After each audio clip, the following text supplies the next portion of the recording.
নমস্কার বন্ধুরা, দিদিমার রান্নাঘরে তোমাদের স্বাগত জানাই। আজ পৌষ পার্বণ, তাই আমি তোমাদের পাটিসাপটা করে দেখাবো। আজ তোমাদের আমি দু রকম পাটিসাপটা করে দেখাবো, একটা সন্দেশের আর একটা নারকেলের।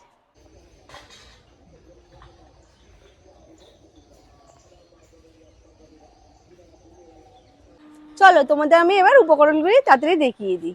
এখানে আমি নিয়ে নিয়েছি চালের গুঁড়ি, সুজি, ময়দা, দুধ, মিল্কমেড, গুড়, সাদা তেল, ঘি, গুড়ের সন্দেশ আর গুড় দিয়ে নারকেল ছাই মাখা।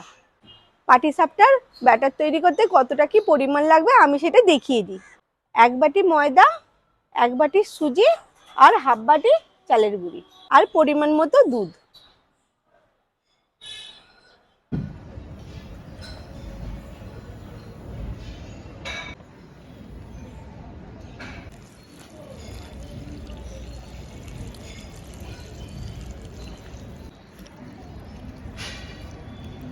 এটা একটু পাতলা পাতলা গোলা হবে।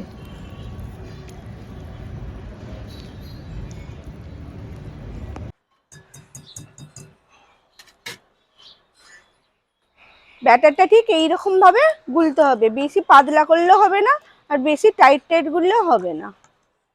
দেখো এইরকম ব্যাটারটা আমার গোলা হয়ে গেছে। এবার আমি এতে অল্প করে নুন দিয়ে আধ ঘন্টা চাপা দিয়ে রেখে দেবো।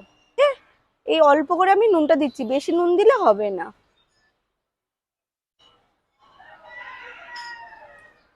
আগে তাওয়াটাকে হাই ফ্লেমে গরম করে নিতে হবে, তারপর তাওয়াটাকে লো ফ্লেমে রেখে পাটিসাপটা করতে হবে। তাওয়াটা গরম হয়ে গিয়েছিল, আমি তাওয়াটাকে একটু ঠান্ডা করে তারপর আমি তেল দিচ্ছি। কড়াতে সাদা তেল দিয়ে দিচ্ছি। এটা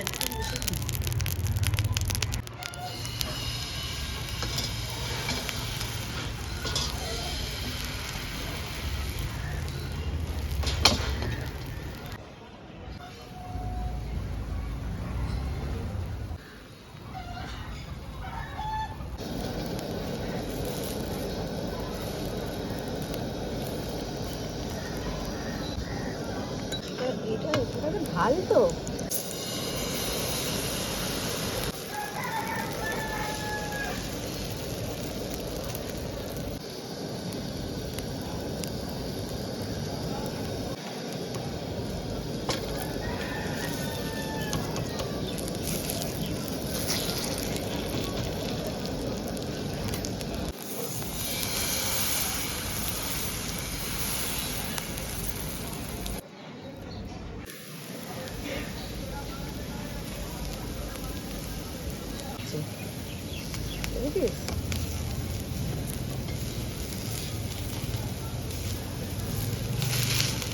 ভাবে আমি সবকটা ভেজে নেব।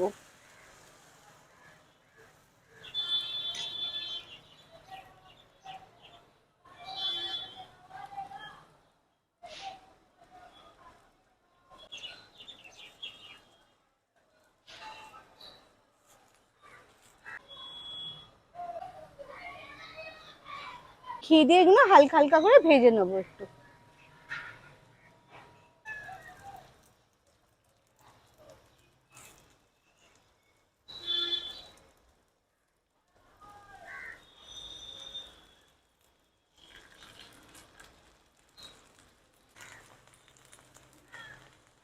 আমার এগুলো হয়ে গেছে, আমি আস্তে আস্তে তুলে নিচ্ছি।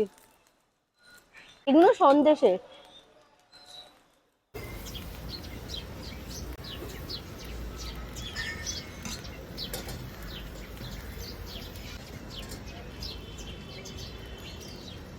পাখিগুলো দেখ, পাটিসাপটার গন্ধে চলে এলো নাকি বলতো, চলে গেল। পাটিসাপটাগুলো হয়ে গেছে। এবার আমি এর মধ্যে সন্দেশেরটা মিল্কমেড দেবো আর নারকেল ছাইয়েরটা যেটা করেছি তাতে হালকা গুড় দেবো। এইটা সন্দেশের, তাই আমি এর মধ্যে মিল্কমেড দিচ্ছি।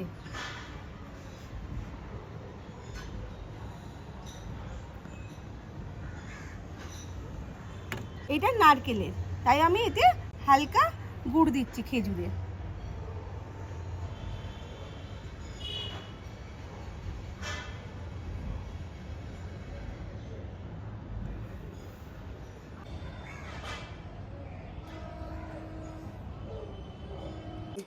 এইভাবে পাটিসাপটাগুলো তোমরা বাড়িতে বানিয়ে দেখবে, কেমন লাগলো কমেন্ট বক্সে জানাবে। খেয়ে দেখবে, ভালো লাগলে একটা লাইক করবে আর সাবস্ক্রাইব করতে ভুলবে না। টাটা।